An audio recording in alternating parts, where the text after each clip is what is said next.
administration of the village being managed by a set of people from among themselves was copied subsequently even by the Bahmani sultans.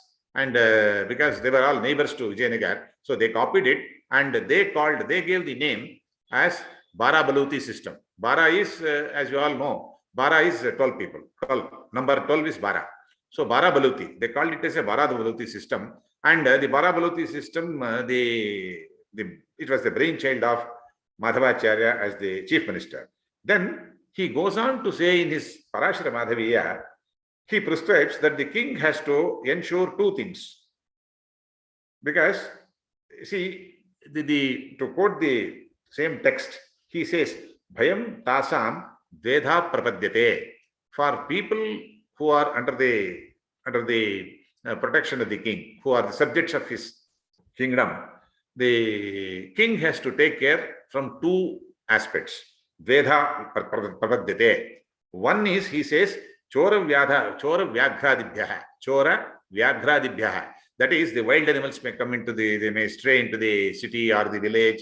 So that is the internal control system. And Chora, that is the thieves and other things, and that sort of a thing. So that is the internal security force. So the king must provide internal security to the villages and to all his subjects, and also parasainyebhyascha.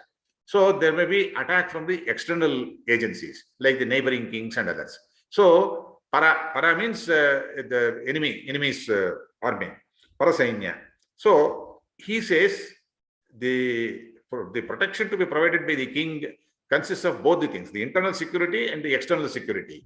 Both he must take care. So this is a beautiful concept which he says very clearly. That is where he gives more responsibilities, not only the respect and things as Pratyaksha Devata, but at the same time, he says that king shall do this, like that. He gives a very big list in the Parashara Madhaviya, which is a great work by him.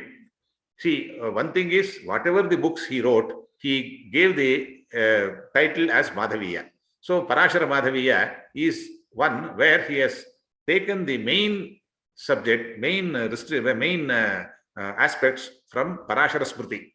Kalau Parashara Smriti. So in Kali Yuga, Parashara Smriti is more applicable and than the Manusmriti. So he says Parashara Smriti is very, very essential, and it is the one which is applicable. So because of that Parashara Smriti, he says that Parashara Smriti Vyakhyana only he writes as Parashara Madhaviya. In that Parashara Madhaviya, most of these things he gives. And another beautiful thing, you see, look at this. See, when he prescribes to the kings, one more thing also he says. He says how to collect taxes. He gives restriction to the king. There he quotes from Mahabharata. This is from Vidyaranya, where Vidura tells Dharmaraja about it. He quotes that and gives a fuller explanation and a more tacit explanation for that. He says, Pushpam vichinmita mulachedam nakariyet. Malakara ivarame nayatha angarakarakaha. The meaning is, Pushpam, see, you should collect taxes from the subjects just like a gardener takes out the flowers or the fruits which are just ripe. He will not take it earlier. He will not postpone taking it. So pushpam vichinvita. Every time when you pluck a flower, he plucks it whatever is mature for being plucked. So like that, you must be very choosy in collecting the taxes, from whom, from where, and how much. And he says, Mulachedan nakariyet. You should not destroy the business of the person itself in the process of taxation. So he says taxes must be collected as malakara ivarame. Just like a gardener, you should collect it. And nayatha angarakarakaha. Angarakaraka means one who manufactures charcoal. What does he do? A person who wants to manufacture or have charcoal, he will burn the entire tree. The entire tree is burnt under restricted conditions so that it will not become ash, but it will become charcoal. So that is the process of making charcoal. So he says, the king should not make it as if it is a charcoal manufacturer by Mulacheda. By losing the main entity itself. The entity should survive, and like a flowering tree or a fruit, a tree which yields fruits, it should be perpetual. And he extends the example and says, it is the responsibility of the king to see that just like the balakara or the gardener, just like the gardener goes on giving protection also. He not only plucks the flowers, but he protects the trees. He will not allow any cow or a goat or something else to come into the garden and eat away the. So he will put a fence. He will put some. He will take some action to see that people do not stray into the garden, and he will also see that it is watered at time promptly every day or at the whenever it is required, and he will put some fertilizers. Like this, he takes the maintenance also is part of it. So like that, the king also has to take care of his prajas, his subjects, as if the Balakara takes care of his trees or the plants. So that is the impact what he gives. So like that, he prescribes that these are all the things which he has to take care of. This is in Parashara Madhaviya. He same Parashara Madhaviya continuing.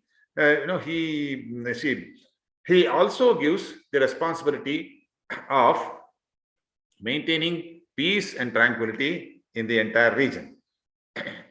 And here, to cite an example, see, in fact, in those days when Madhavacharya was the chief minister, it is said there was a particular some sort of a riot took place, and it was in the year 1368 when Bukkaraya was the king and Madhavacharya was the chief minister.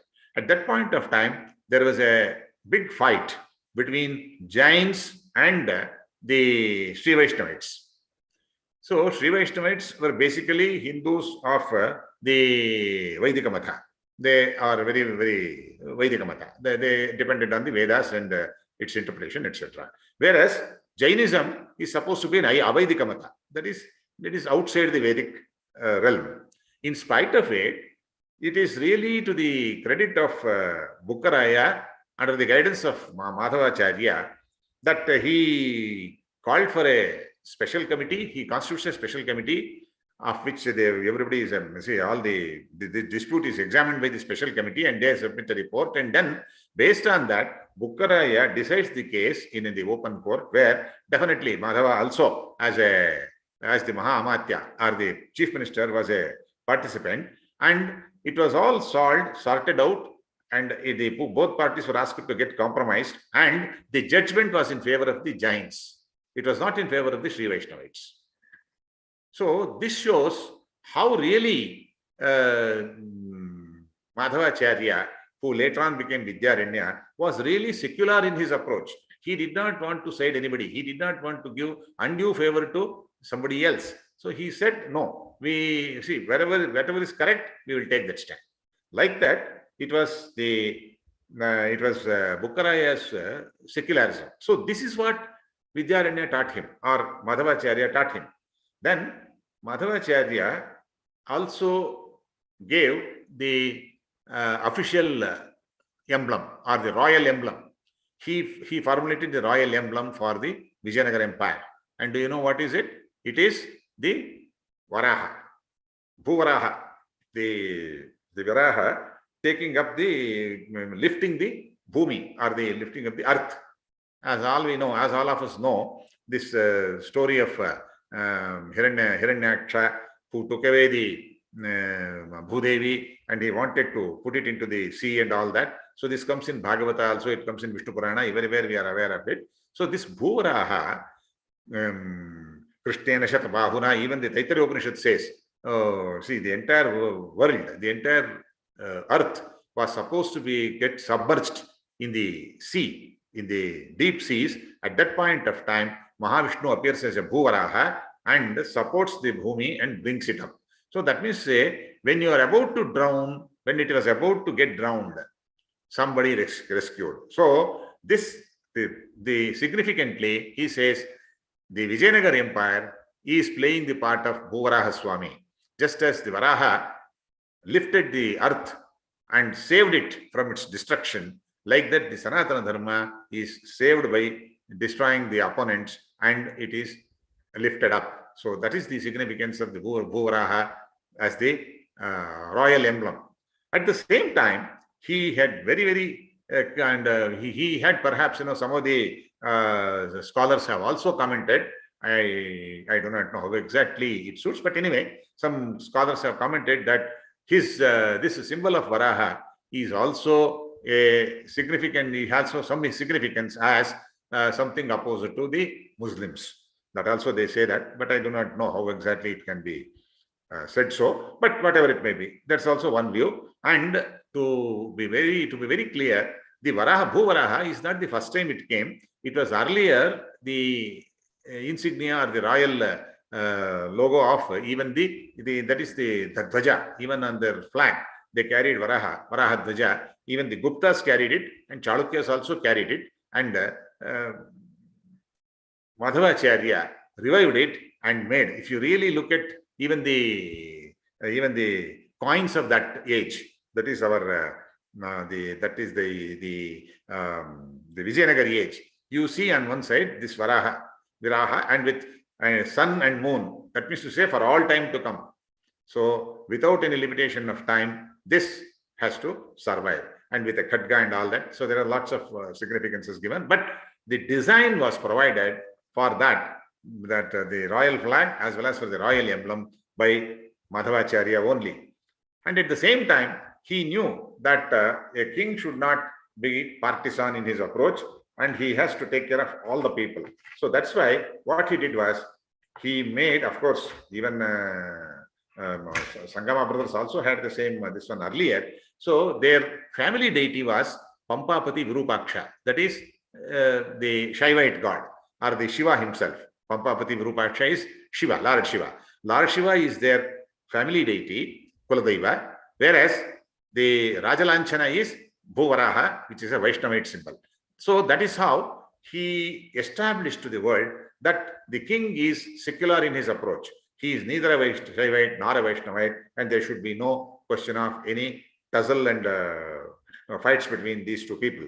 And at the same time, he also made the royal seal. The royal seal was designed by Madhavacharya, and it carried as Virupaksha Mudra. Virupaksha. It used to be, the seal was called as Virupaksha. They used to put that seal as Virupaksha.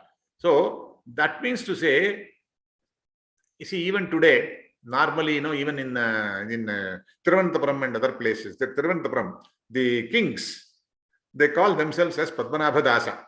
In Thiruvananthapuram, even today in Trivandrum, Anant Padmanabha Swami's temple, the king always say he is a Padmanabha Dasa. See, Padmanabha is the ruler and I am his servant.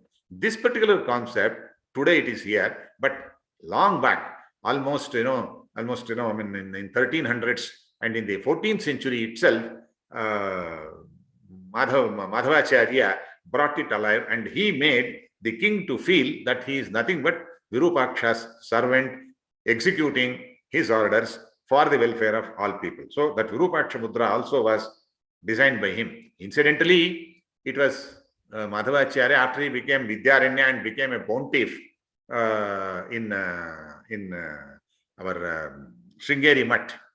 Same principle he applied there, and he made one emblem for Sringeri Mutt also.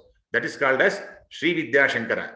In fact, if anybody can have a look at it, that Sri Vidya Shankara is is embossed on many of the costly items, the silver vessels, silverware and gold and other things, and all costly this thing. That Sri Vidya Shankara is the seal affixed on all that to show that this property belongs to the Sringeri Mutt.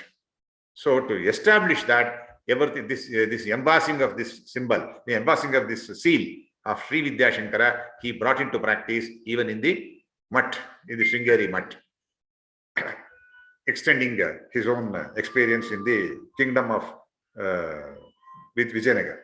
So there were So then, one more thing that comes up is an exclusive reference found only in the Andhra version, and it's some of the Andhra people, some scholars and some historians of Andhra. They say that some two of these brothers, the five brothers, yesterday I was discussing with you on Sangama brothers, the five brothers, two of them, I think Marappa and Muddappa or somebody, one or two brothers among the five, they were forcibly converted into Islam, and then they were boycotted. When they came out, they were Muslims. They had been converted into Islam. So they became very much jittery and very much perturbed and did not know what to do. And they approached Madhavacharya. Madhavacharya was their Kulapurohita, or the family priest. They approached him. Then it was at that point of time, Madhava took a very, very strong view. See, in fact, it may be something very obvious or something very simple today in the 21st century. But in 13th, 14th century, when such a thing happened, he performed what is called as a Vratya Homa. That Vratya Homa is something which is prescribed in the Vedas. Even the Manusmriti discusses about Vratya Homa. Vratya Homa is when some very grievous offense has been committed, and when they are not able to come out of that, some dharmagyani or some they have violated the dharmashastras, this Vratya Homa is conducted, and to ameliorate the sin committed, and they will be taken back to Hinduism. This Vidyaranya, that is earlier the Madhavacharya, he performed that, the Vratya Homa, and took these brothers back to Hinduism. This is, of course, as per there are some people say that there are no historical evidences and some written documentation, etc., is not available. But this is in the folklore that he brought them back. But one thing is definite: this may not be a very strange incident, because in Vedanta Panchadashi of Vidyaranya Swamiji, he says one thing: Grihito Brahmanom Lechaihi Prayaschittam Charan Punaha Mlechaihi Sankidyate Naiva. He says, see, Grihito Brahmanom Lechaihi. See, a foreigner has taken a Brahmin into custody or a Hindu into custody, and he has converted him. And then Prayaschittam Charan Punaha. And once he makes the Prayaschitta, once he has undergone the Vratya Homa and the prescribed rites are observed by him, Mlenche Sangidyate Naiva. He will no more be a Mlencha. He will no more be a non-Hindu. He will come back to the Hindu fold. For that, he quotes Manusmriti in his Parashara Madhaviya. This is also part of his work, Parashara Madhaviya. There, he quotes this sentence, this particular stanza from Manusmriti. He says, Balad Dattam, Balad Bhuktam, Balad Yechapi Lekhitam, Sarvan Balakritan Arthan, Akritan Manurabravit. It's a very beautiful sentence from Manusmriti. He says, Balad Dattam. Somebody has forced you. You eat this. You must eat this non-vegetarian stuff. You must eat this. Maybe something like even beef or something. Or if you don't eat, I am going to kill you. Like that. Balad Dattam, Balad Bhuktam. Something is given to you. If you don't accept this, you will be killed. If you don't eat this, you will be killed. Balad Dattam, Balad Bhuktam. Balad Yechapi Lekhitam. Or you force him to give an undertaking, or write something and sign and give it as a undertaking or as a promise. And you do it at the gunpoint. If you do all these things, Balad Yechapi Lekhitam, Sarvan Balakritan Arthan, Akratan Manurabravit. If it is done under force, if it is done under a threat, then it is all to be taken as not done. This is what Manu said. He quotes this in his Parashara Madhaviya and says, these people were helpless. They had to survive first. So they must live. Then only they can observe some the dharma or the some religion or something, whatever they want to do. They must first live. So for that purpose, they were all pressurized and they were coerced. So that coercion has no legal value. This great thing, what we are reading in contract acts of today, Madhavacharya, as a Mahamatya of the Vijayanagara Empire, declared it long back, almost 700, 800 years back. He had that conviction and he said everything done under coercion is not, the individual who does something under coercion is not bound by that. He is entitled to come back to his original position. This sort of a great thought process Madhavacharya had. So he says there that all this, so this is one of the things what they say was actually a favor, great favor in those days when Bahishkara and other things, that is exiling a person or, sending out, a person out of this one society and all that was there.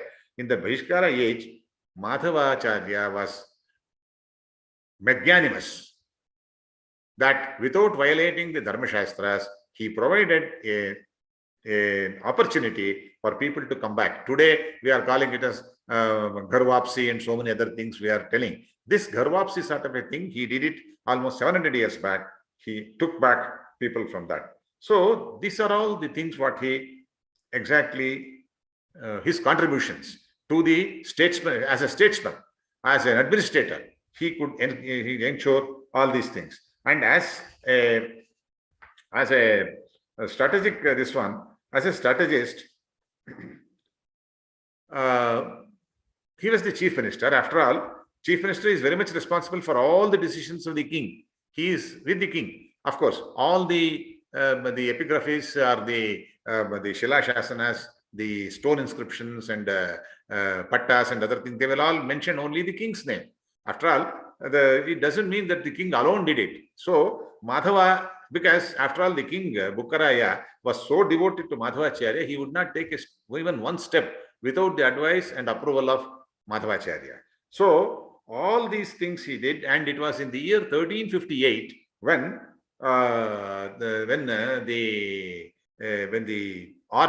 the troops from Vijayanagar marched towards Srirangam and Madurai, and in the Madurai and Srirangam, as I already told you, it was Jalaluddin who was still ruling. So he was defeated in the war, he was killed, and the entire thing was taken back. The entire thing was acquired back to Hindu fold. The entire area, all the areas which were under the Pandya kings at that point of time came. They got access. They got acquired into the Vijayanagara Empire. That is Madurai, Srirangam, Kanchi, and all these places. All these things were acquired. For that, the person who went was Bukkaraya's son.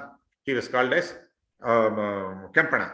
And for this Kempana, his wife was Ganga Devi. After all, see, they were all, as I told you yesterday, they were all OBC. See, they were backward community people. But look at this. Gangambika, who was the daughter-in-law of Bukkaraya and the wife of Kampana, that is the Veera Kampana, she has written a kavya, Mahakavya, called as Veera Kampana Raya Charitam. And it is also called as Madhura Vijayam. Madhura Vijayam, she called as Madhura Vijaya because against Madhura, the conquering of Madurai is Madhura Vijayam. So this Madhura Vijayam kavya, she wrote in Sanskrit, and it is a great kavya, and even today, great poets and great scholars like our Ranganath Sharma or Shatavadani Ganesh, they all hold that Madhura Vijayam is such a great work, such a great flawless kavya in Sanskrit. Why I am trying to say is, look at the social setup in those years. A backward community lady could write a Mahakavya in Sanskrit. So it is not a true fact, it's not a fact that people go on blaming, telling that Sanskrit was not taught to anybody, nobody was allowed to read Sanskrit, that this and all those things. They are all in today's world. We hear so many things that nobody was permitted.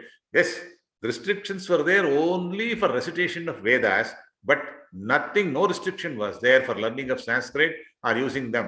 That is how even Gangambika, the daughter-in-law of Bukkaraya and wife of Kampanaraya, she wrote a Mahakavya. To that extent, she was not only literate, she was a poetess, and she composed a Mahakavya. Like, and there she says, I salute only three people. All other kavis I don't recognize. Like that, she claims, she says only Vyasa, Valmiki and Kalidasa are the greatest people. To that extent, she was a queen. As a queen, she wrote a kavya. So this was the education system in those days, which we need to appreciate.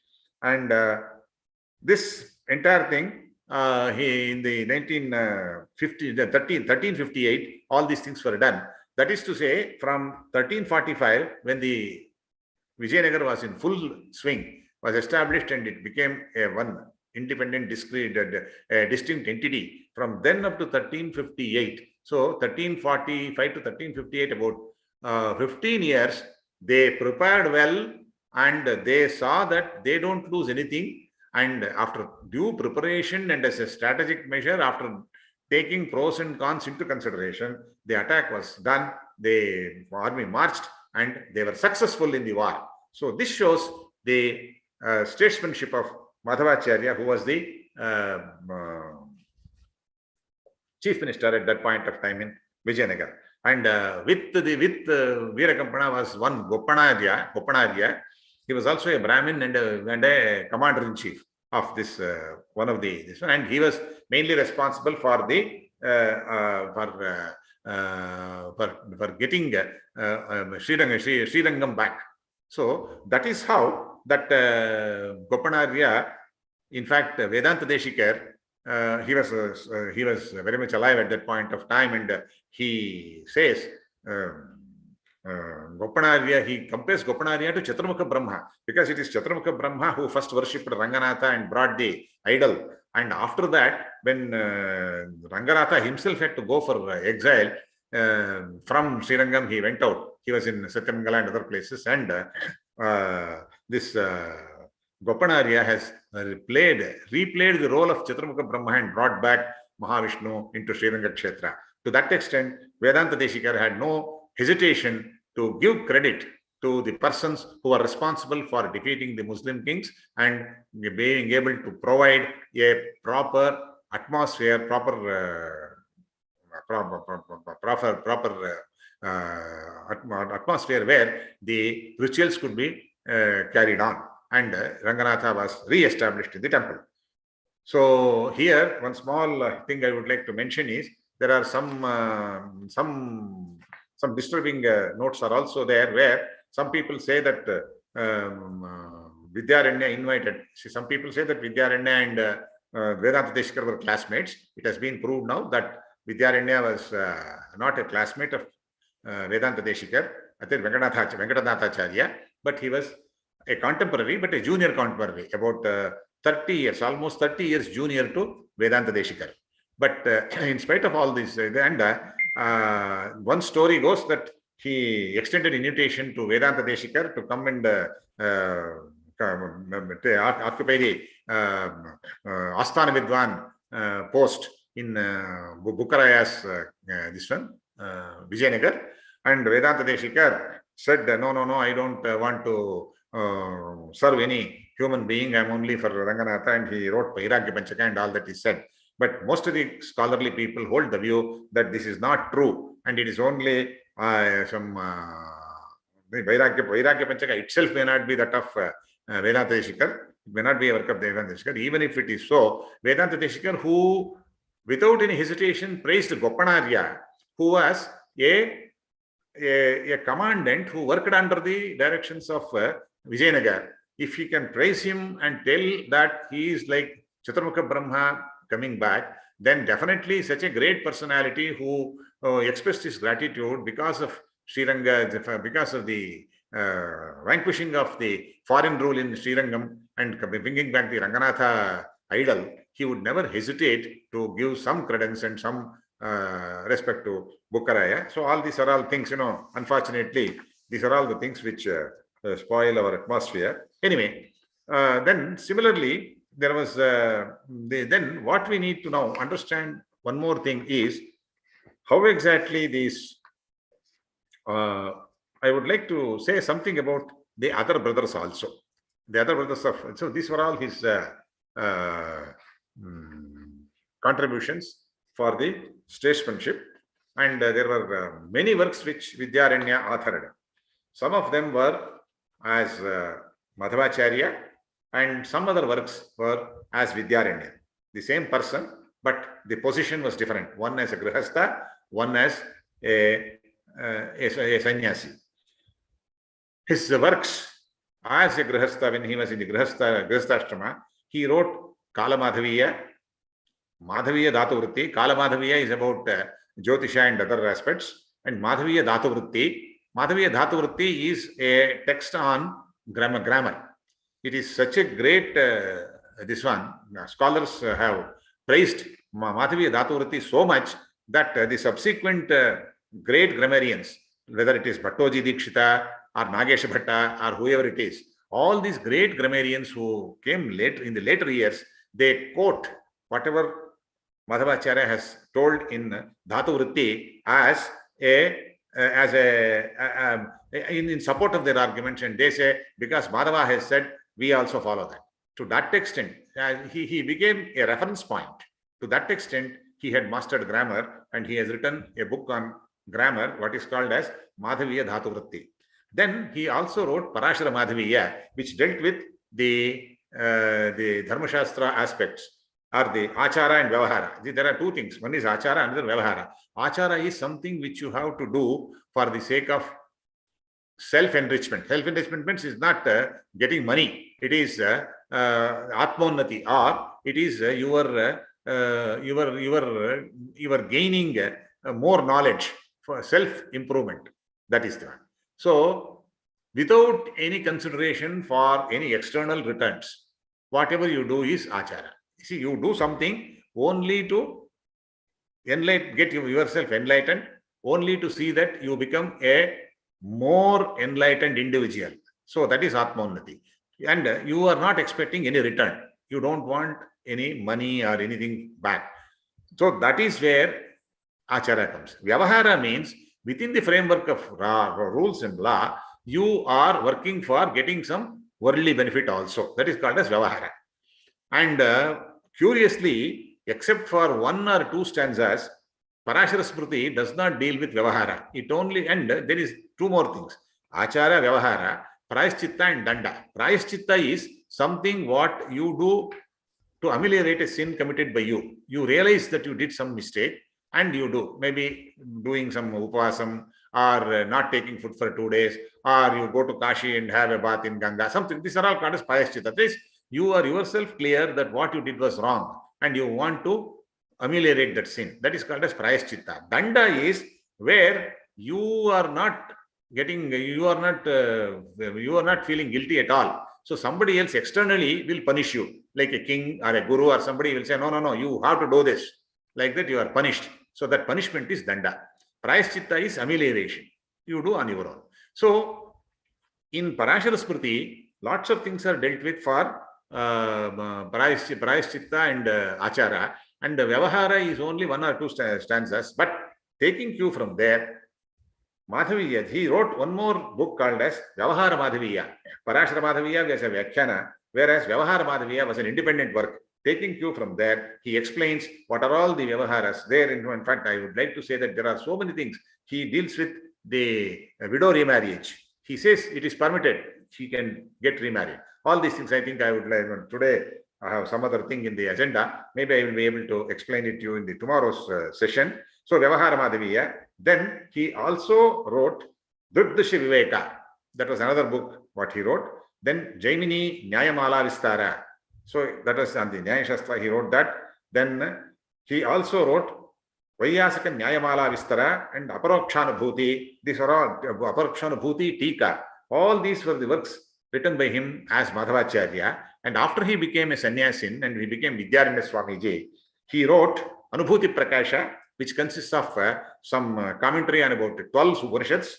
Then he also wrote Aitariya Upanishad Deepika. On Aitariya Upanishad exclusively, he wrote one more work. Then Jivan Mukti Viveka, that was another work of Vidyaranya Swamiji.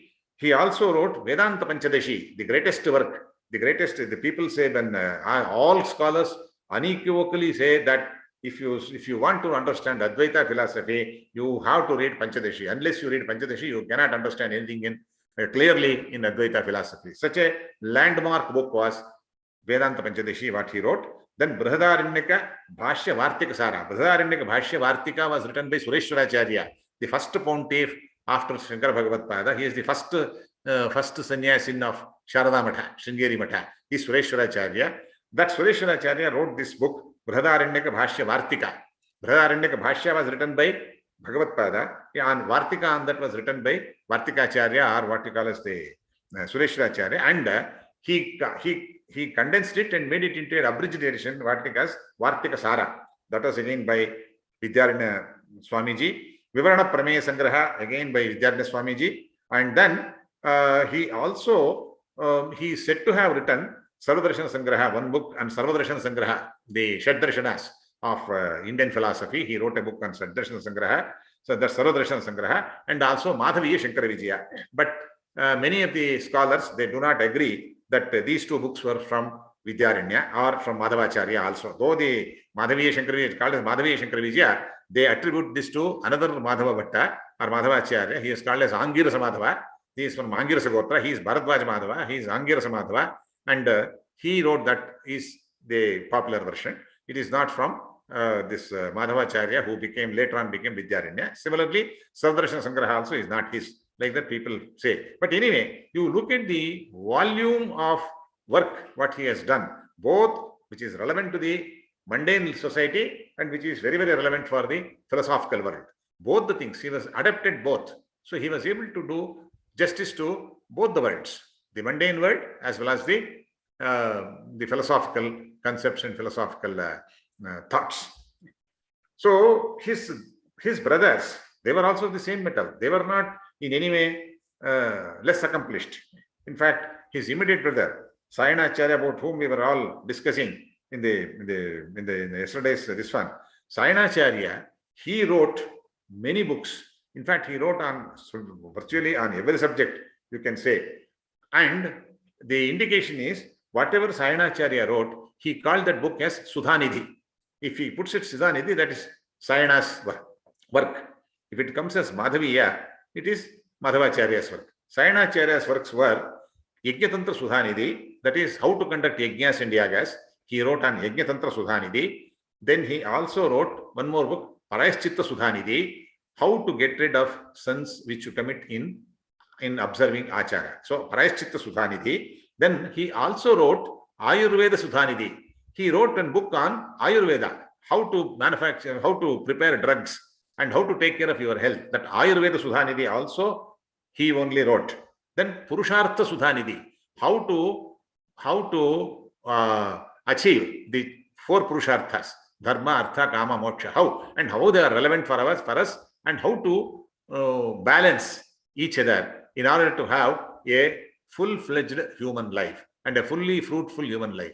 That's what he made in Purushartha Sudhanidhi. Then he also wrote one book. It's a compilation. It's not his original work. He compiled a lot of Subhashitas taken from various books, Ramayana, Mahabharata, Brihat, so many other things. So many, it may be Bhagavata, it may be so many kavyas of, maybe it is of Kalidasa, Bharavi, Basa, whoever it is. Like this, he made a compilation. That compilation is called as Subhashita Sudhanidhi, where he classifies, this is a very peculiar classification he follows in Subhashita Sudhanidhi. He classifies the works as Dharma, Artha, Kama, Moksha. The poems are the poems are the Subhash, the individual shlokas which deal with Dharma are all classified under one. First chapter, second chapter deals with Artha, third with Kama, and the fourth with Moksha. So this under the same Purushartha category, he brings in this Subhashitas also. He also wrote one Dhatu Vritti Sudhanidhi. He was also a grammarian. He also wrote a book on grammar, which is called as Dhatu Vritti Sudhanidhi, and he also wrote one more book called as Alankara Sudhanidhi. That is, the Alankara Sudhanidhi is about the Alankara Shastra and how about the rules of prosody, rules of poetry, and all those things he dealt with in that Alankara Sudhanidhi. And he was not a full-time writer. to do all this. He was actually the chief minister of Imadi Sangama. See, actually, he was the chief minister of Kampana. Kampana, who was the second son of Sangama. First son was Harihara. To him, Madhavacharya was the chief minister. To the Kampana, he was the chief minister. He was the chief minister for him. And also later on, after Kampana had died very early, and his son, he was called as Imadi Sangama. That Imadi Sangama was a very young boy, and Sayanacharya made him the king of the eastern, that is Nellore, Kadapa and other areas, the eastern border states of Vijayanagar. He was made the king, and Udayagiri was the capital city of that particular area. Udayagiri was the seat of power, and he was there. And Tundiramandalam, the next, the neighboring king, once he thought, because a young boy is the king, he thought he can defeat him and acquire that kingdom. So he was planning to attack. He had made such a nice network of spying and other things.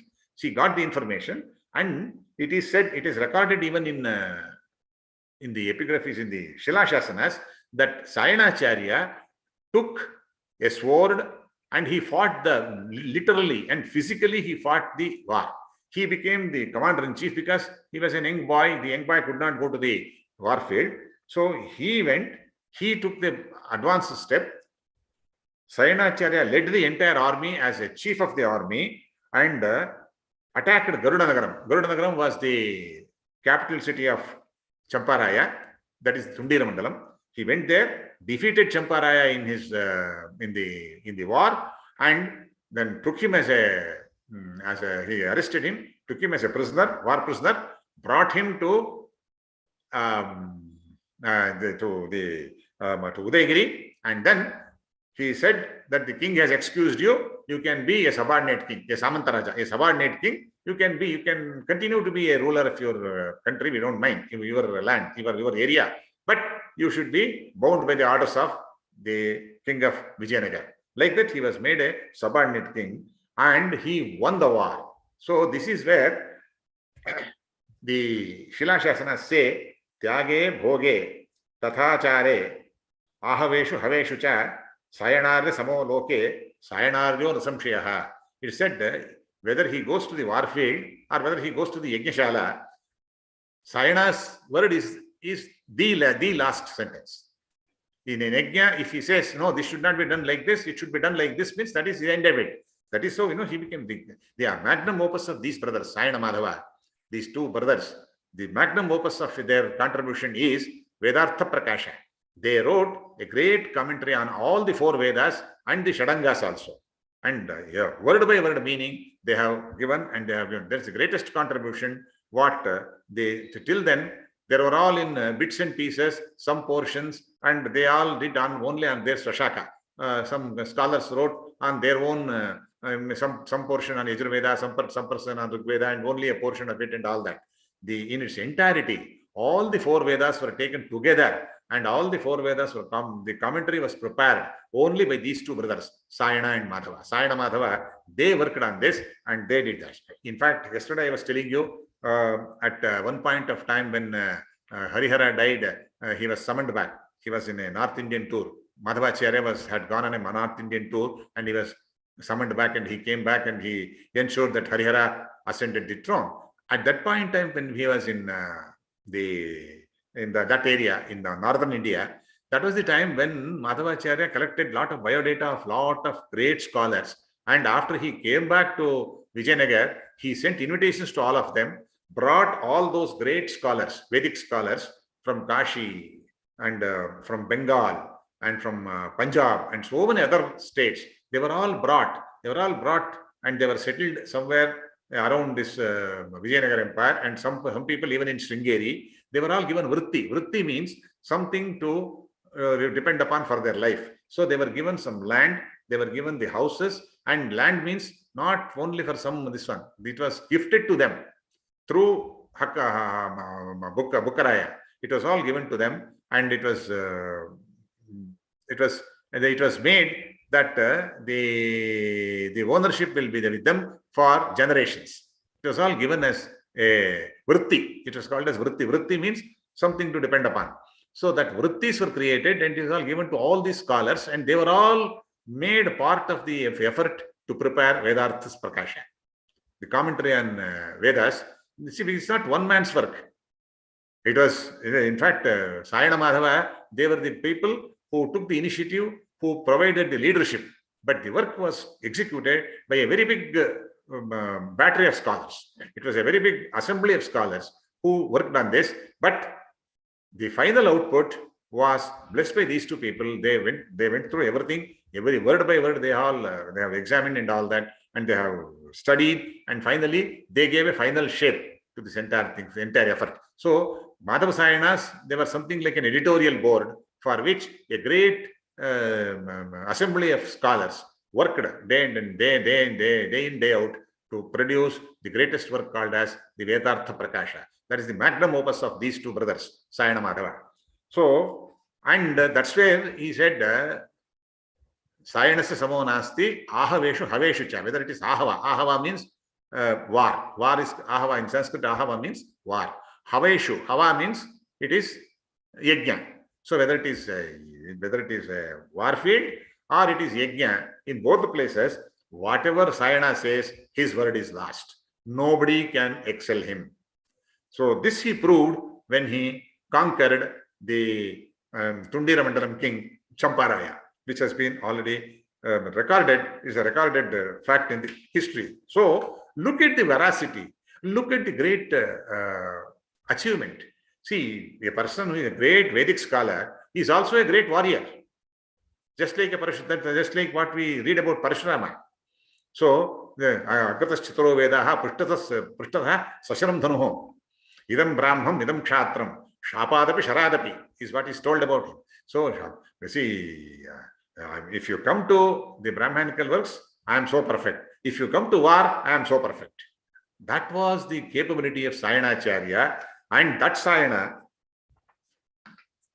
always respected Madhavacharya, his elder brother, so much that, in fact, he says, Ananta Bhoga Samsaktaha. See, he praises in the Vedat, in one of his works, in Alankara Sudhanidhi, he says, Ananta Bhoga Samsaktaha, Dvijabandha Nishevitaha, Sachiva Sarvalokanam, Trata Jeti Madhavaha. This is a Dvisandhara Padya. It has got two meanings. The same thing can be interpreted in two ways.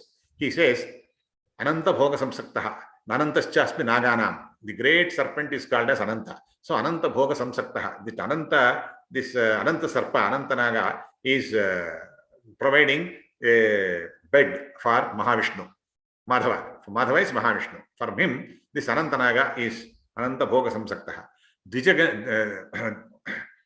Dvijapungava Sevitaha. Dvija means one who had two births. Always in Sanskrit, a bird is called as Dvija because first birth is as a egg, and then the egg the bird will come out of the egg later on. So there are two stages in the birth. First as an egg and then as a bird. So they are also called as Dvijas. So Dvijapungava, the greatest among the birds, is Garuda. Dvijapungava Sevitaha. You are there. Then Sachiva Sarvalokanam. Sachivaha means Mitraha. Sachivaha Sarvalokanam. A friend for all, a friend and a protector for all the worlds is Trata Jaitu Madhavaha. Madhava, that is Mahavishnu, is like this. In the same tone, he is also saluting his own brother, Madhavacharya, when he says, Ananta Bhoga Samsaktaha. Ananta Bhoga is, Ananta means endless. Endless Bhoga is Brahmananda. One who dwells in Brahmananda, Ananta Bhoga Samsaktaha. One who dwells in Brahmananda always, Ananta Bhoga Samsaktaha. Dvija Pungava Sevitaha. He is being served by a lot of Brahmins who are very, very obedient to him. Then Sachiva Sarvalokanam. He has been the chief minister of so many people, so many areas. He was the chief minister. So Sachiva Sarvalokanam Trata Jayati Madhavaha. He is the one who protects all of us. Let him bless us. Who this Madhava. This Madhavacharya, my elder brother, let him bless. Like this, he encomiums to his own brother. Coming to Bhoganatha, there's lots of things which are to be told about Sayana, but because of lack of time, I have not been able to cover all that. And I think with mentioning about the Bhoganatha, I will be able to conclude today's session. Bhoganatha, he was also a great poet. He was almost 15 to 20 years junior, and he, after Sayanacharya left the post of chief minister for the Immadi Sangama, that is for whom he fought the war and won the war, after he relinquished the post of chief minister and he came out, then Bhoganatha took over, and he was the chief minister of Immadi Sangama, and he was also a very close friend. He was called as Dharmasachiva. Dharmasachiva means a friend and a guide and a advisor. All the things put together is Dharmasachiva. That he was a Dharmasachiva, and he has also made a lot of works, and he was also very, very enthusiastic person. He was also well known for his qualities, and he has written many works called as Ramollasa, Tripura Vijaya, Udaharanamala, Sringara Manjari, etc. So many works, but none of them are available fully. They are only available in parts, and some of the parts are somewhere, people only give some quotations from these books and say this was written by Bhoganatha and all that. So he was also, so these three brothers, I don't know how exactly they were so much equipped in so many fields. And look at the canvas. Where is philosophy? Where is statesmanship? Where is prescribing the procedures? And all these things were done by these two brothers in such an enormous quantity and in such a precision. I think we don't know how exactly these people were able to acquire these qualities, how they were able to transmit it, how they have prepared so many works, how they have authored so many works, how they have contributed. In fact, the administrative systems which Madhavacharya as Amatya, as Pradhana Amatya, what he initiated in the initial years of Vijayanagar, they survived for almost 150 years, more than 150 years, 1.5 centuries. Whatever the system, whether it is the Ashtamatya Mandali, or whether it is the Barabaluti or the 12-member system of governance in the village, whatever it is, or the taxation system, so many things, all of it, part of it had this guy. All that survived for 150 years intact. What should be the foundation? How strong the foundation must be if a building can survive for 150? If that structure can survive for 150 to 200 years, despite so many kings and so many ministers getting changed. After all, one generation is hardly 30 to 35 years is one generation. So 150 means at least 5 generations. For 5 generations, it could survive. Such a great foundation these brothers were able to provide.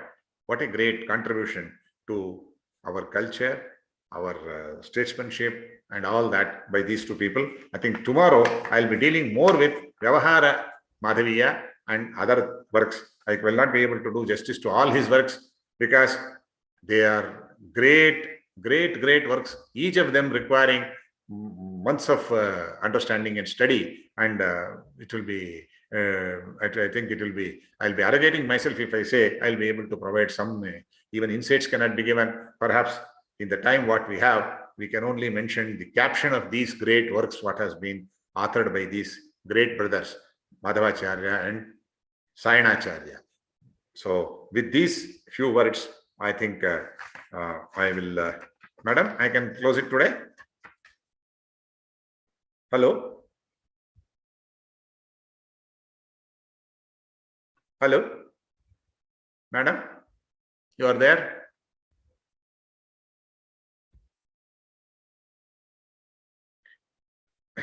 Okay. Anyway, with these words, I think you come to the end of today's session. It will be my pleasure. I really thank all of you for having patiently heard me today also. It will be meeting tomorrow. Tomorrow I would like to cover the social aspects and other things what Vidyaranya did. The contributions to society, the social aspects, cultural aspects, and some philosophical aspects. Thank you very much. Namaskar. Namaskar. Vidyaranya Gurubhyo Namaha.